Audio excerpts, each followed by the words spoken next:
can't believe we made it. Son, we just crossed the street. Stop it now, I mean it. Here's Johnny. Well, sometimes that is better. You fly back to school now, little Stoney. Fly. Hello and welcome to the Musing of the Macabre podcast. My name is Kyle Renee, and we like horror here, so let's talk about some more. This week, I wanted to take it a little easy. We have some good long podcasts in the making, and I wanted to just read a few scary stories for this week. Make it a nice, spooky, relaxing experience, and hopefully we can get some chills together. So let's turn off the lights, grab a mug of hot cocoa or iced coffee, whatever the weather outside calls for, and let's get started. I'm going to get a lot of these scary stories from the Reddit thread No Sleep. I did a little digging and hopefully I found some spooky ones. I wanted to go from everywhere, from skinwalker stories to the paranormal to real life scary stories. So I want to start off with my favorite brand here, which is a skinwalker story posted by user Adam Rift about 5 months ago, titled, "I Don't Think My Dog Is Really a Dog." I'm currently hiding in my closet, shaking in fear.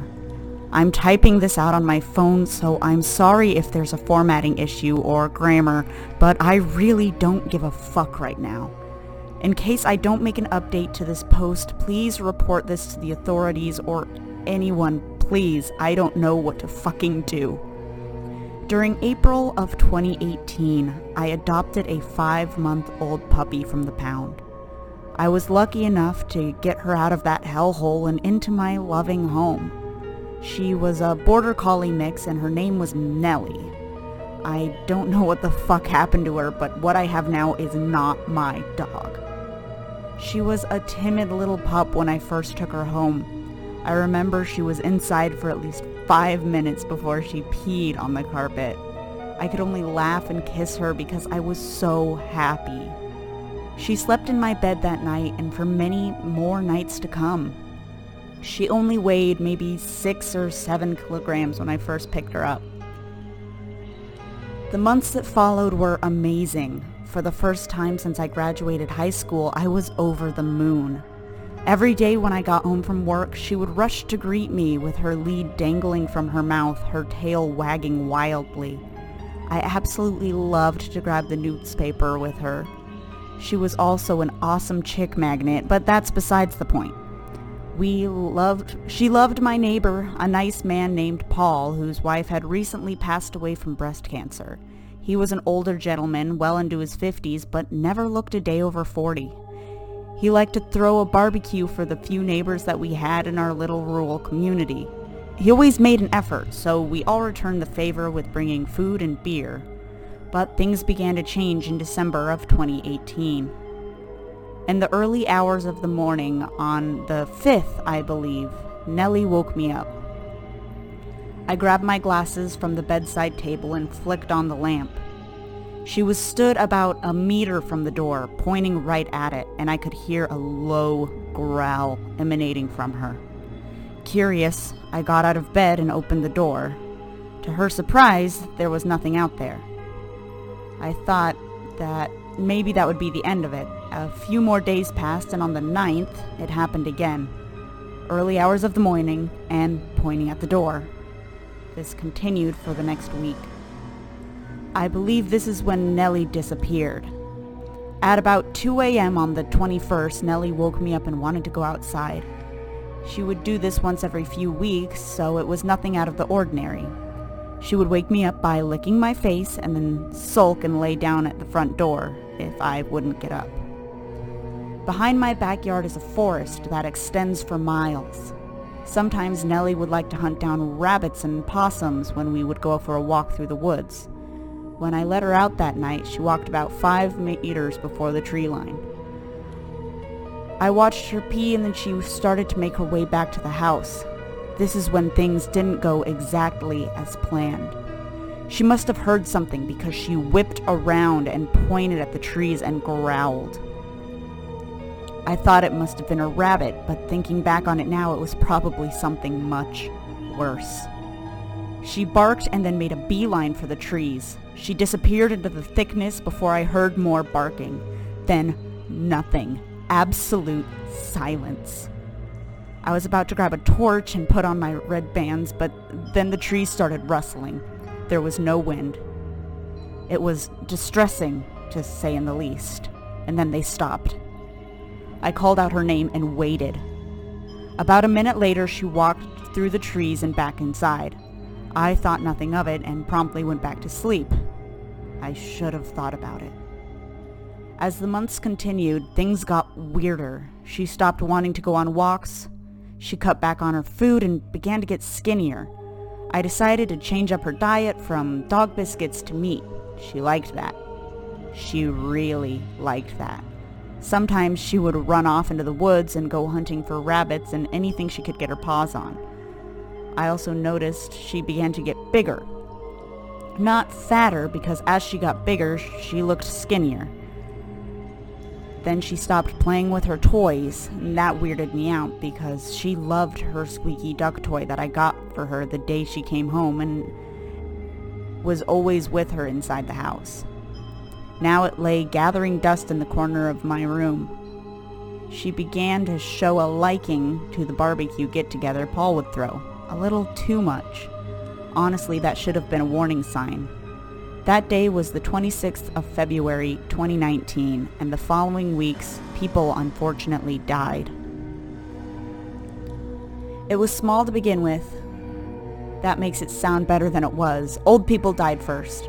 As sad as it sounded, we all thought it was because of old age, and then we got the details. Horrific details. They were murders, violent and bloody murders.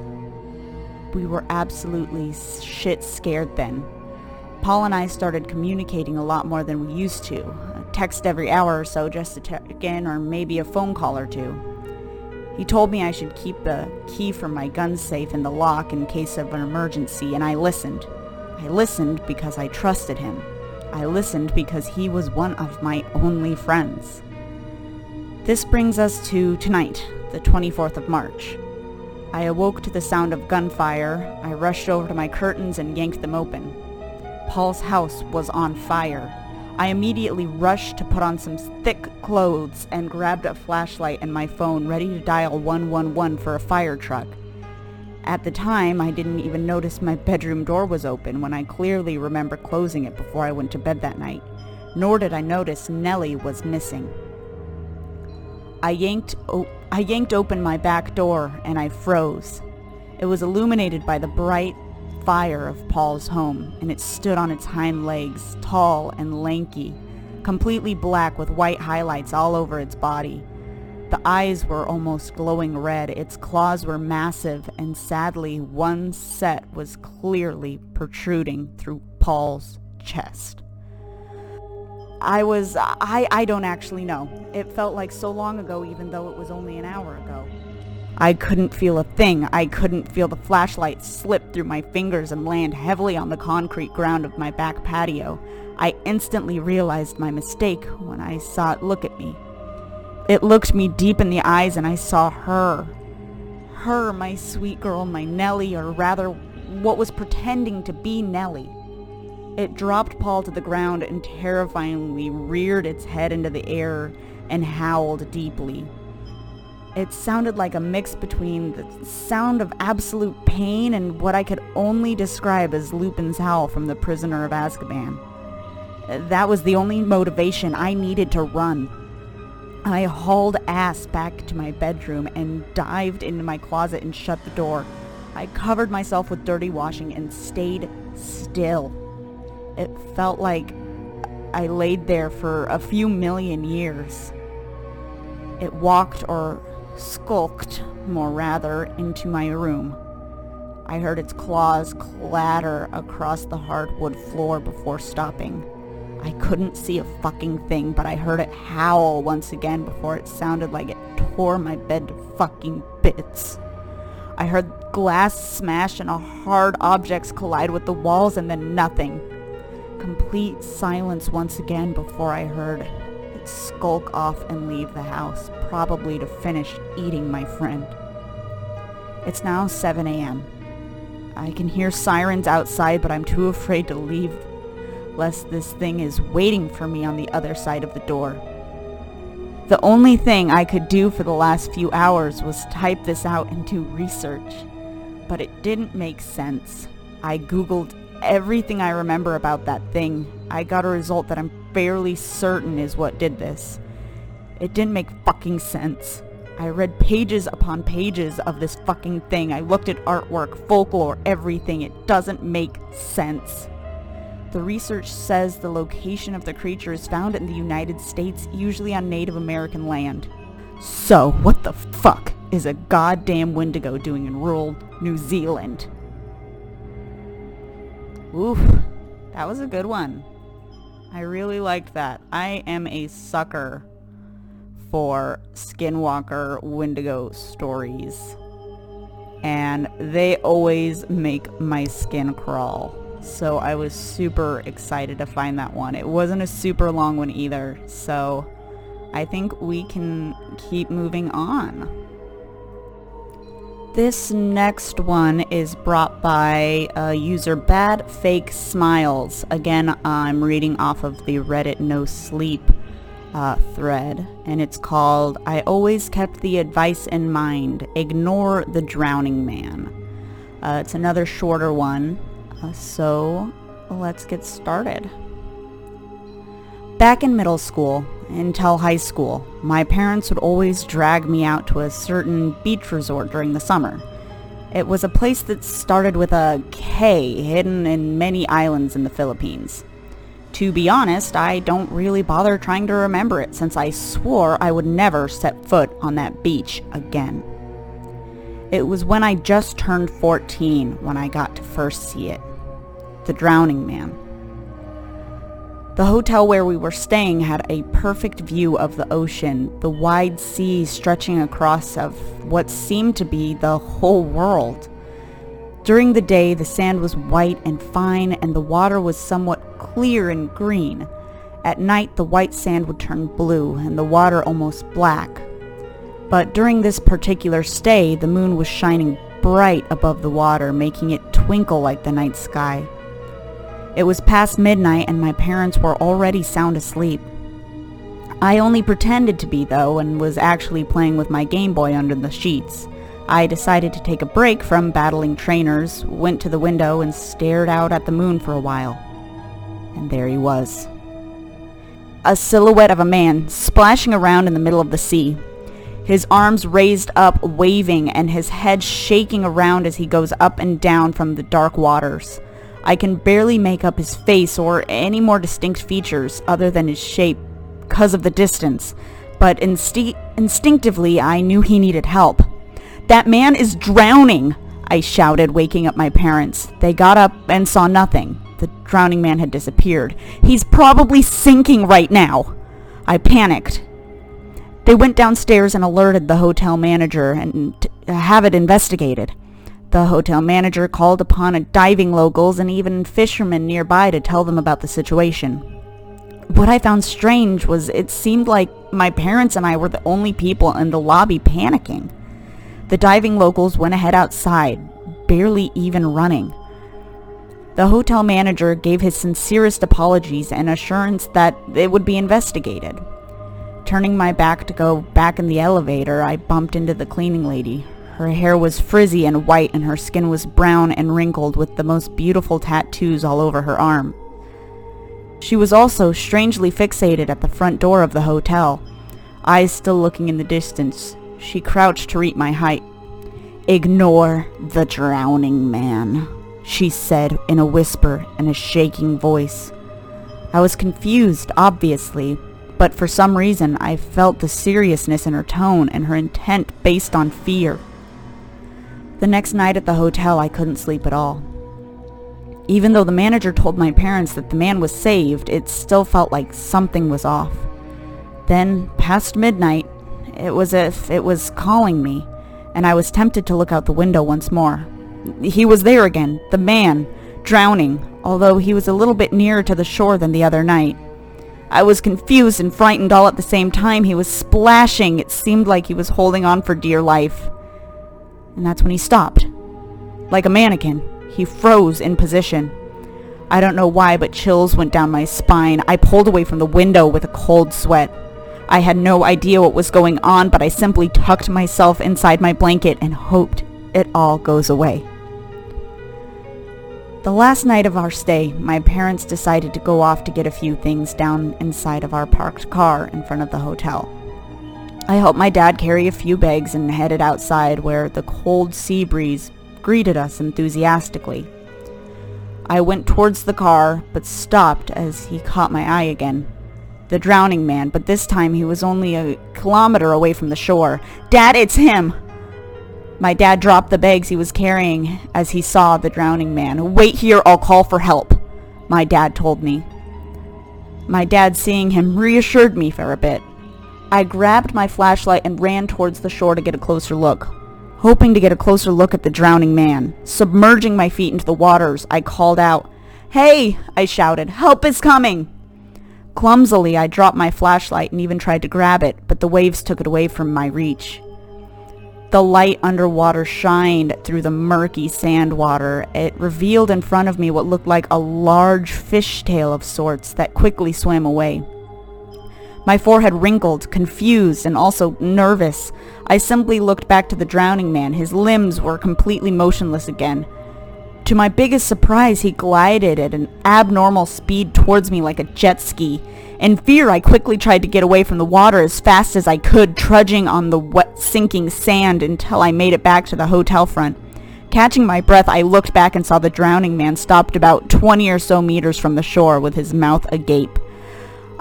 I only stared in awe and terror at what happened next.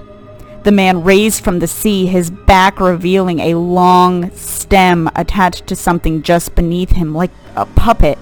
He slowly submerged and disappeared back into the waters, followed by a scaly serpentine body that glistened under the moonlight. My heart sank together with the large splash it made. When help came outside, it was gone. I never really bothered telling my parents what happened, but I'm pretty sure the look the locals had when they saw my face was empathy. On the next years we visited, I always kept the advice in mind. Ignore the drowning man. I always get freaked out when the stories are about little kids, because I had such a insane imagination when I was a kid.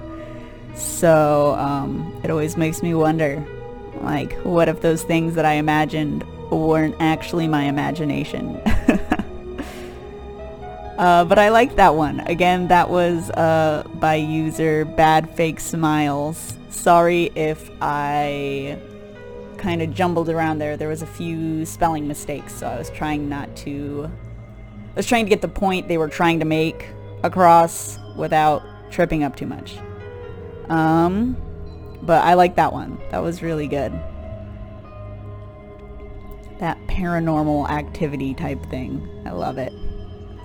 This next one is by user The Lesser Sun, and it's called, I Think Something Is in My Shower Drain. It was posted 17 hours ago, so it's pretty recent.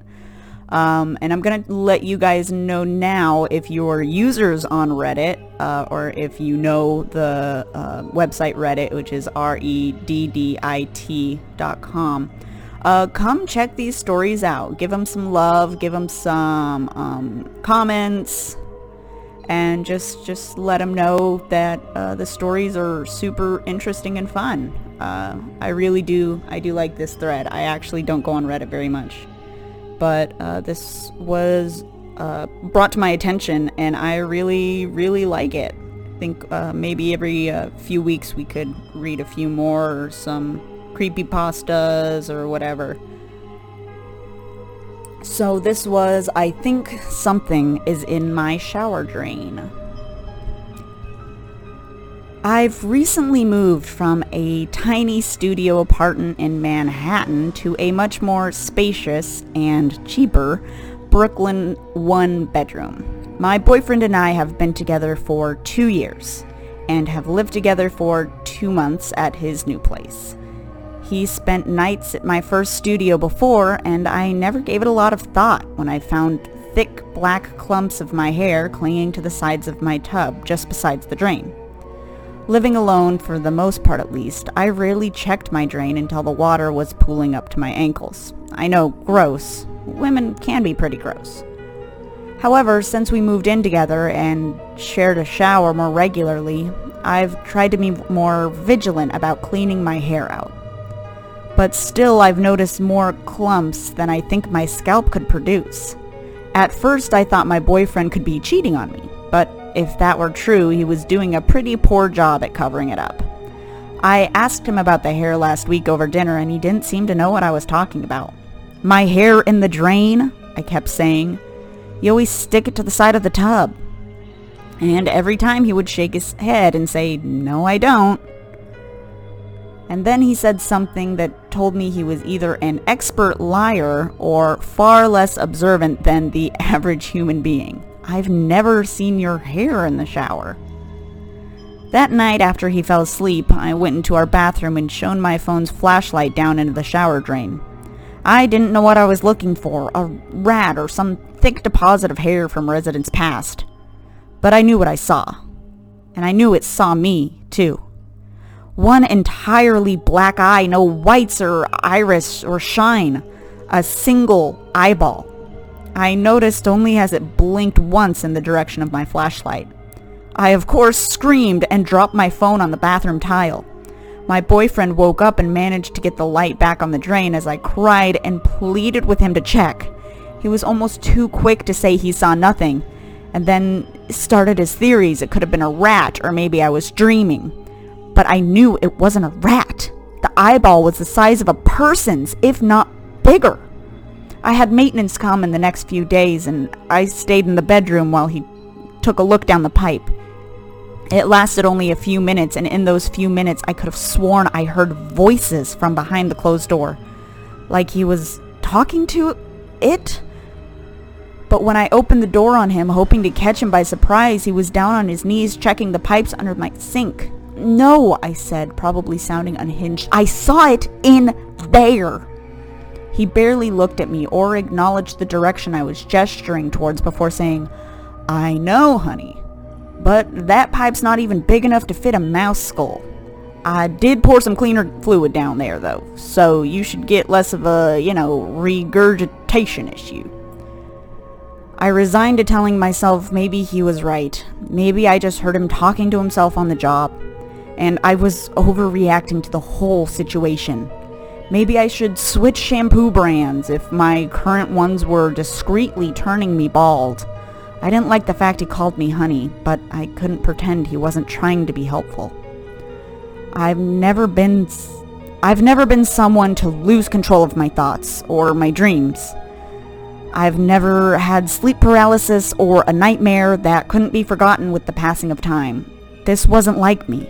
I kept repeating that to myself last night in bed. As I was falling asleep, I could hear another voice from deeper within my head, like a radio announcement repeating over and over.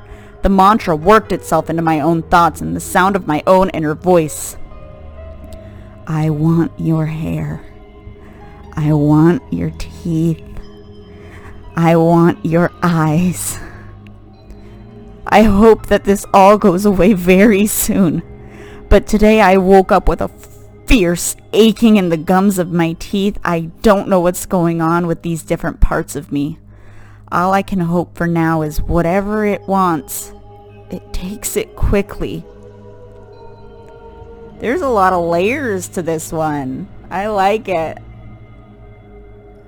I think it's a mix of like a mental state and paranormal activity, and they even brought up how they thought the handyman was talking to the voices, so maybe he was in on something too.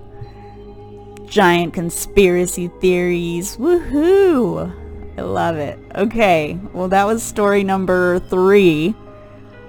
Let's keep going. I'm liking these shorter ones. They always seem a little more creepy to me. But maybe let's try and find a little bit of a longer one. Okay, this one is a little bit longer. We're still on Reddit. It's by user HooverTechV3, posted 1 day ago. It's titled, "My brother drowned in a lake 3 years ago, and now he's trying to kill me." Ooh, spoopy. Okay. November 27th, 2016. This was the last day that my parents, my 2 sisters, and my brother would spend hiking in the Appalachians. After taking 2 weeks off from our lives back home, it was decided that we would take a family vacation to do some hiking. We had been hiking through the trails of New Hampshire for just over a week. Every day we spent laughing, talking, walking, and bonding over trail mix and s'mores. My sisters Alicia and Catherine were 11 and 14 years of age respectively, and were by far the most energetic out of all of us. They would race each other up every trail we hiked, shouting with glee while my parents rolled their eyes and laughed. The only one that didn't interact very much was my brother Jack, who was 15 at the time. He mostly kept to himself, only speaking when prompted. Despite his seemingly aloof demeanor, he was a very happy person. He was kind and always willing to help someone out. I was 16 at the time, and we were best friends. We would always assist each other in whatever we needed. We helped each other with homework, getting dates to school dances, whatever else we could do. After a quick lunch break, the sky darkened and it started to snow. My parents decided that it would be best if we started heading back. Instead of waiting until now, the snow started hindering our ability to see. Even though it was snowing, we were approaching the trailhead. My mom suggested we take the longer route back to squeeze in some last-minute hiking. Of course, we all agreed. Given the cold temperatures and the ice on the ground, my parents had to keep telling the girls not to run so fast. Of course, they didn't listen, and after a few minutes, they yelled something about a river. As the rest of us rounded the bend on the trail, we did indeed see a river, probably about 15 feet across. I had no idea how deep it was since the current was fast enough to limit visibility into the water. There wasn't a bridge, but someone had already cut down a couple of trees and used them to cross. My mom was completely against crossing the logs. They were icy and slippery, and the only other option was to go back the way we had come. My dad pointed out that the snow was already making it harder to see, and that walking back the several miles in those conditions would be dangerous, whereas crossing the river would leave just over a mile back to the car. With some convincing, my mom reluctantly agreed. Of course, my sisters were the first to cross, and trying to stop them would have gotten you pushed into the water. My dad was next. He helped my mom. Jack and I were the last ones to cross. Jack helped push me up onto the logs, and I pulled him up after me. We started slowly sidestepping across the makeshift bridge, holding on to each other to maintain our balance. About 2/3 across, I stepped onto a piece of rotten wood, which caused me to stumble. As I was trying to catch my balance, I let go of Jack so I wouldn't pull him down. My fast movements caused the rotting wood of the log to make loud cracking sounds, and the opposite side of the log began to roll, making it impossible to get my bearings. Suddenly, I felt my back hit the ground as Jack roughly pushed me to the other side. I sat up just in time to see the log snap through the middle, sending Jack into the frigid water. The current was too strong for a human to withstand, and Jack was swept away, being tossed like a rag doll and hitting rocks. What followed was a blur. My family started yelling and screaming while I sat on the ground, my mind refusing to process what had just happened. Over the next several days, rescue teams searched for Jack. They followed the path of the river all the way to where it flowed into the lake. But we never found Jack. They said beyond all reasonable doubt, that he was dead, and his body was probably under the water, laying at the floor of the lake. Since it was winter, the water was just freezing. It was too dangerous to go search the lake and recover Jack's body. We had no choice but to leave him. We went home a few days later after staying with my grandpa for a while. My parents answered some questions and signed some papers. Upon returning home, my parents took time off work, and my sisters and I stayed home from school. Nothing much happened over the next few weeks. A couple of local news stations picked up our story, but the talk died out quickly. Most of the time we just did nothing. None of us talked much or really interacted at all, mostly because there was nothing to say. The absence of Jack hung over the house like a cloud of despair. He was dead, and there wasn't anything to be done about it. After a couple months, my parents went back to work, and my sisters and I went back to school. Waiting at the school bus stop alone, the empty spot next to me on the way to school was a constant reminder of what happened. Of course, the school officials gave me a speech about how they were sorry about what happened. Jack was such a good student, and all the other obligatory statements that people give when tragedy strikes. It was hard, but slowly our lives returned to a semi-normal condition. I was never suicidal or anything, and I had some great friends. I went off to college while my sisters were in middle school and high school. I thought that chapter of my life was over, but I was wrong. Something happened a month ago, and that's the only reason I'm writing this here. My parents called me with some disturbing news. My grandpa had been killed. I couldn't say anything. My grandpa was one of the best people I knew, and he had never done anything to deserve such a fate. I finally got my voice back and asked what happened. My mom started to answer but started crying and couldn't get any words out. I didn't blame her. I heard the phone being handed off to someone else, and a male voice I didn't recognize spoke to me. "Alexander?" "Yeah," I said quietly. "I'm Detective Linsky. As your mom told you, I'm afraid that your grandfather is dead. We found his body inside of his house this morning." How did he die?" Detective Linsky sighed before responding. "A clear case of murder. I'm sorry to say, no doubt about it. Nothing like I've seen, that's for sure." My mother could be heard sobbing profusely in the background. "How do you know it was murder?" I asked, a part of me not wanting to know. It was too soon after Jack. Did the universe have some cosmic grudge to pick with me and my family? Linsky gave another deep sigh. "Son, it's not pretty. In all my years in this line of work, I've seen some horrible things, but this tops it all. Nobody blames you for not wanting to know." I briefly considered his warning, and despite my trepidation, I needed to know what happened. "Tell me," I said. "We didn't find him until one of his friends went to his house to get some fertilizer. He found the body and called the authorities. I was called in due to the extreme nature of the case." "Extreme? How so?" I questioned. I imagined my grandpa's living room, once decorated by lavish furniture and a cozy fireplace, given a makeover of his own blood, skin, and organs. "Well, there's only one flesh wound, and that's the cut through the neck where the head was cut off." My blood turned to ice. His words didn't register with me for a moment. It was a few seconds before he continued, but it felt like several minutes.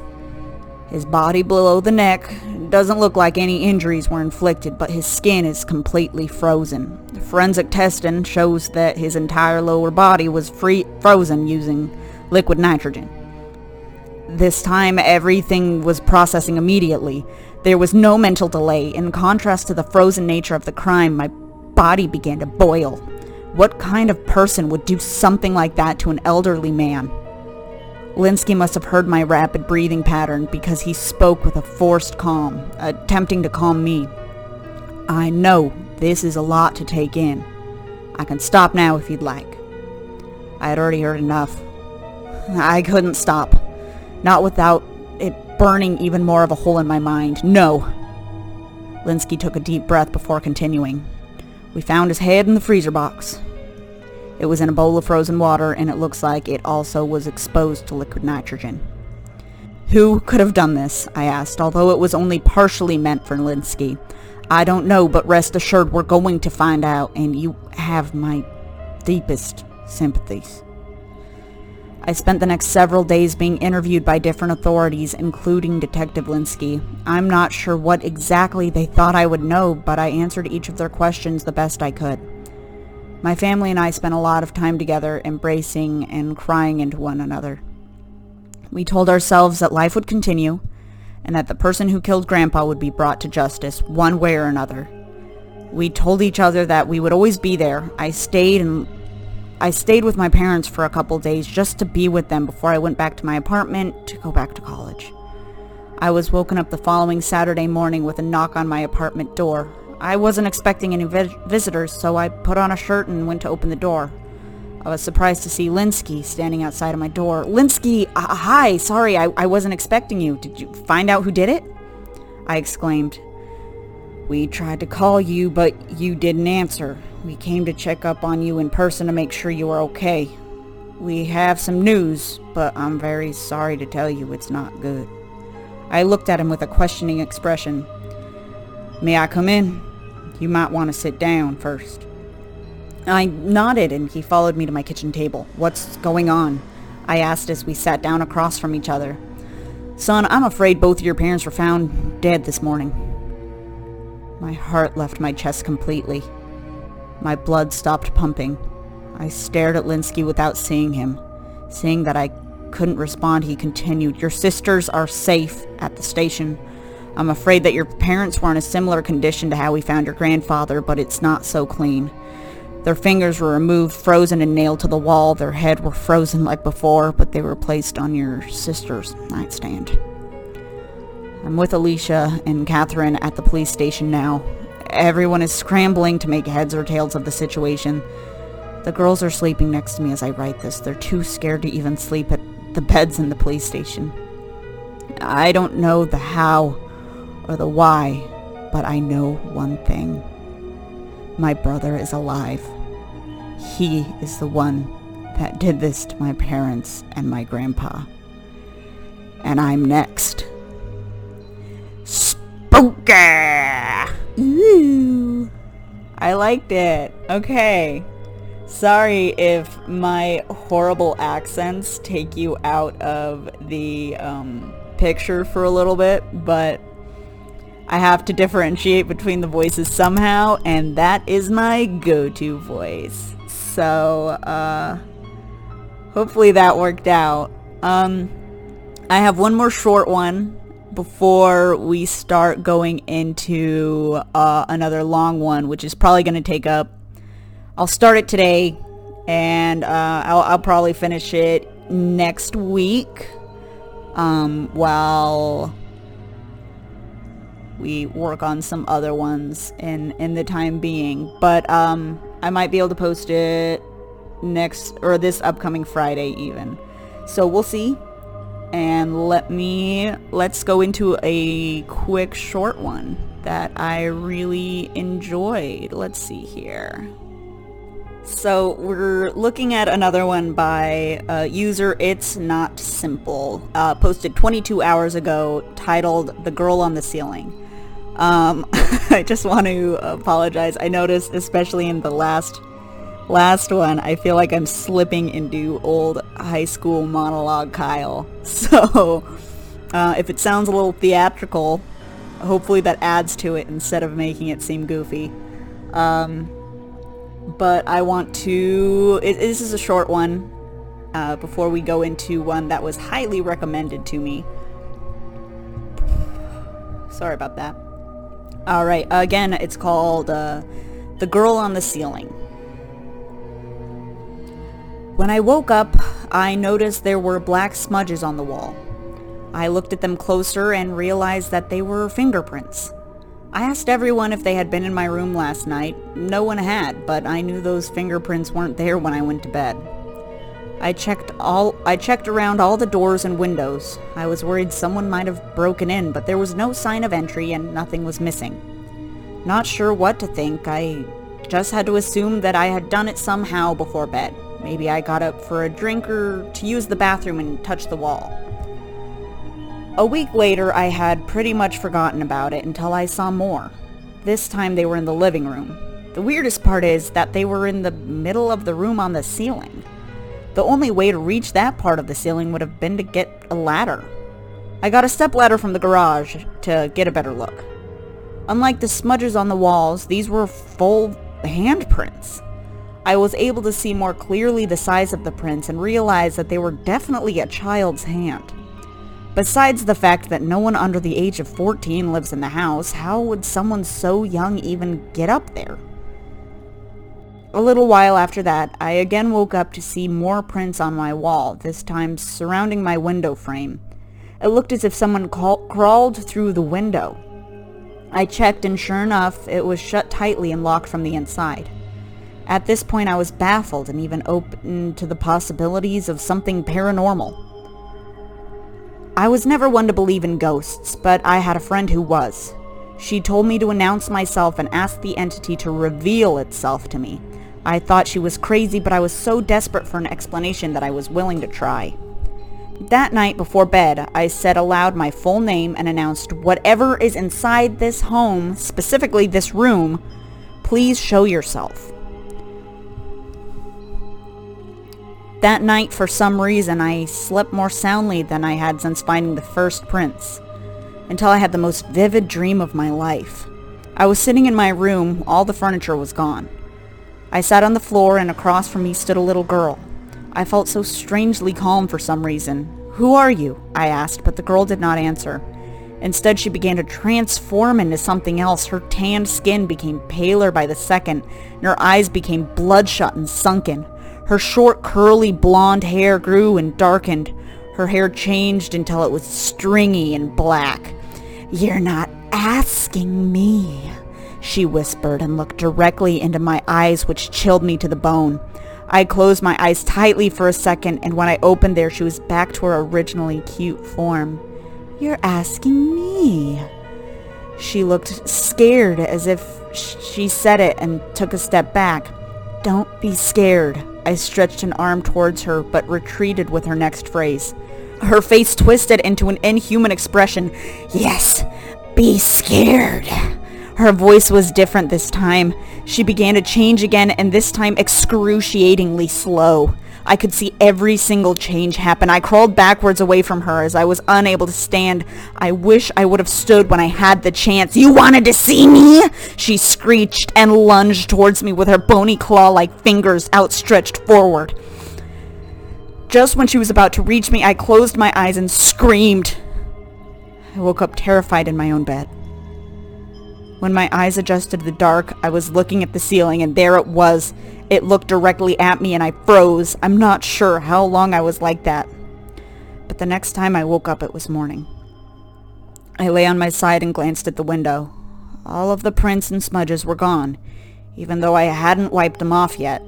For a second, I was relieved. What if somehow it had worked and my friend wasn't crazy? When I rolled over onto my back, all of my relief vanished and was replaced by cold, hard terror. On the ceiling directly above my bed, there were not only smudges, but scratches as well. I jumped out of bed and ran into the living room. I stopped in my tracks and saw the living room ceiling. This time the scratches on the ceiling formed words. "Don't ask again. Don't want again." I've never regretted taking advice more than when I asked it to show itself to me. I screamed and thrashed at the air. Every time I closed my eyes, there it was, coming at me. I tried to warn everyone about it, the girl on the ceiling. I scared them, and they said I was crazy and that they didn't see her. They had footage of me scratching and touching the ceiling after they set up nanny cams in the living room. They found the family dog dead. She was brutally murdered, and they said they all knew I did it. I know I didn't do it. She did, the girl on the ceiling, and that was enough for them to send me away. They were so desperate to get rid of me. My parents knew I wasn't crazy. They knew she was real. They just knew that she would follow me. What's sacrificing one kid to save the other 3? I requested to be moved to the farthest hospital possible. It worked for a while. I didn't see the girl on the ceiling, but she found me. I know she did. I woke up a couple weeks ago and there were black smudges on my wall. Last week, the common room had a handprint on the ceiling. 2 days ago, I saw her in my dreams. This morning the ceiling was scratched. There are no dogs for her to kill this time. Ooh. I like that one. I'm saying that for all of them, and I wouldn't be reading them if I didn't. But I just think it's really cool. The ending bit kind of is what surprised me the most and made it more of a real thing than had they just put the horror aspect of it and the footage of them scratching the walls and the ceilings and touching everything. I think that's really cool, and it adds a whole other level to it. I really like that. Very cool. Okay. Reminds me of the Conjuring. I think it's the second one when they have the gal. They have the footage of the little girl like throwing everything in the house when she's possessed. I love it. I think that's so cool. Okay, we're gonna start reading this next one. Posted by Search and Rescue Woods, and it was 4 years ago. But this one, the reason I'm reading one that was posted so long ago, this one is highly recommended to me. It's a bunch of short little snippets, and I've heard that there's a lot of parts to it. So we're going to try and get through the first couple parts, and then next week, or later on this week, because I want to post it again on Friday, I want to continue it and then probably throw in a couple other scary stories, maybe creepypastas, maybe scary stories to tell in the dark since that movie just came out. So let's get started with, I am a search and rescue officer for the U.S. Forest Service, and I have some stories to tell. Okay, so let's get started. I wasn't sure where else to post these stories, so I figured I'd share them here. I've been an SAR officer for 2 years now, and along the way I've seen some things that I think you guys would be interested in. I have a pretty good track record for finding missing people. Most of the time they just wander off the path or slip down a small cliff and they can't find their way back. The majority of them have heard the old stay where you are thing and they don't wander far. But I've had 2 cases where that didn't happen. Both bother me a lot, and I use them as motivation to search even harder on the missing person cases when I get called. The first was a little boy who was out berry picking with his parents. He and his sister were together, and both of them went missing around the same time. Their parents lost sight of them for a few seconds, and in that time both kids apparently wandered off. When their parents couldn't find them, they called us. We came out to search the area. We found the daughter pretty quickly, and when we asked where her brother was, she told us that he had been taken away by the bear man. She said he gave her berries and told her to stay quiet, that he wanted to play with the brother for a while. The last she saw of her brother, he was riding on the shoulders of the bear man and seemed calm. Of course, our first thought was abduction, but we never found a trace of another human being in that area. The little girl was so insistent that he wasn't a normal man, but that he was tall and covered in hair like a bear, and that he had a weird face. We searched that area for weeks, and it was one of the longest calls I had ever been on, but we never found a single trace of that kid. The other was a young woman who was out hiking with her mom and grandpa. According to the mother, her daughter had climbed up to a tree to get a better view of the forest. She'd never come back down. She waited at the base of the tree for hours, calling her name before they called for help. Again, we searched everywhere and never found a trace of her. I have no idea where she could have possibly gone, and because neither her mother or grandpa saw her come back down. A few times I've been out on my own, searching with a canine, and they've tried to lead me up cliffs. Not hills, not even rock faces, straight sheer cliffs with no possible handholds. It's always baffling, and in those cases, we usually find the person on the other side of the cliff or a mile away from where the canine has led us. I'm sure there's an explanation, but it's sort of strange. One particularly sad case involved the recovery of a body. A 9-year-old girl fell down an embankment and got impaled at a dead tree at the base. It was a complete freak accident, but I'll never forget the sound of that her mother made when we told her what happened. She saw the body bag being loaded up into the ambulance, and she let one of the most heartbreaking, haunting wails I've ever heard. It was like her whole life was crashing down around her, and part of her died with her daughter. I heard from another SAR officer that she killed herself a few weeks after it happened. She couldn't live with the loss of her daughter.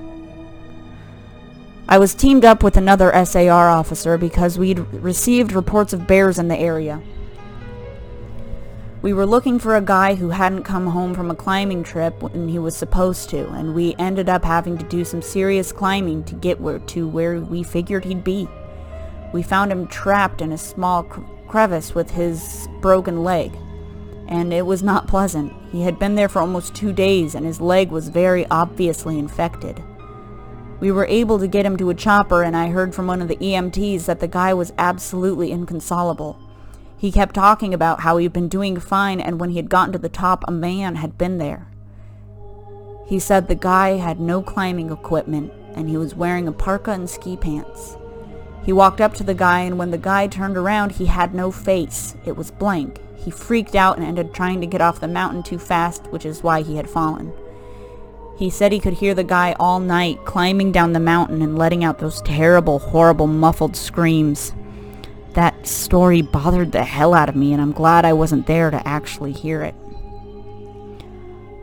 One of the scariest things that had ever happened to me involved the search for a young woman who had gotten separated from her hiking group. We were out until late at night because the dogs had picked up her scent. When we found her, she was curled up around a large rotted log. She was missing her shoes and pack, and she was clearly in shock. She didn't have any injuries, and we were able to get her back to the walk to get her back to the base with us. Along the way, she kept looking behind us and asking why that big man with black eyes was following us. We couldn't see anyone, so we just wrote it off as some kind of weird symptom of shock, but the closer we got to base, the more agitated this woman got, and she kept asking me to tell him to stop making faces at her. At one point, she stopped and turned around and started yelling into the forest, saying that she wanted him to leave her alone. She wasn't going to go with him, she said, and she wouldn't give us to him. We finally got her to keep moving, but we started hearing these weird noises coming from all around us. It was almost like coughing, but more rhythmic and deeper. It was almost insect-like. I don't really know how else to describe it. When we were within the sight of the base ops, the woman turned to me and her eyes were wide as I could imagine a human being could open them. She touches my shoulder and says, "He says to tell you to speed up. He doesn't like looking at the scar on your neck." I have a very small scar on the base of my neck, but it's mostly hidden under my collar. I have no idea how this woman saw it. Right after she says it, I hear that weird coughing right in my ear and just about jumped out of my skin. I hustled her to the ops, trying not to show how freaked out I was, but I have to say I was really happy when we left the area that night. This is the last one I'll tell, and probably the weirdest story I have. Now, I don't know if this is true for every SAR unit, but for mine, it's sort of an unspoken, regular thing we run into. You can try asking about it with other SAR officers, but even they know what you're talking about. They probably won't say anything about it. We've been told not to talk about it by our superiors, and at this point we've all gotten so used to it that it doesn't even seem weird anymore. On just about every case where we're really far into the wilderness, I'm talking 30 or 40 miles, at some point we'll find a staircase in the middle of the woods. It's almost like if you took the stairs out of your house and cut them out and put them into the forest.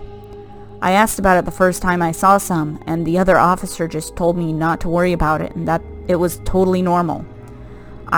Everyone I asked said the same thing. I wanted to go check them out, but I was told very empathetically that I should never go near any of them. I just sort of ignore them now when I run into them because it happens so frequently. I have a lot more stories, and I suppose if anyone's interested, I'll tell some tomorrow. If anyone has any theories about the stairs or if you've seen them, let me know.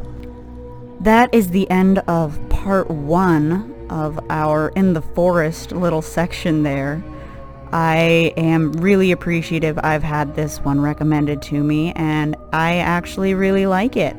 I'm gonna call it here at the end of part 1 just because we're just about at that 1 hour mark. I will continue it again. Look forward to it this Friday. Enjoy the rest of your week, and if you guys have any recommendations for stories, feel free to leave them down below. Remember to subscribe and like this video if you liked the content. And once again, my name is Kyle Renee, and keep it creepy. You fly back to school now, little Starling.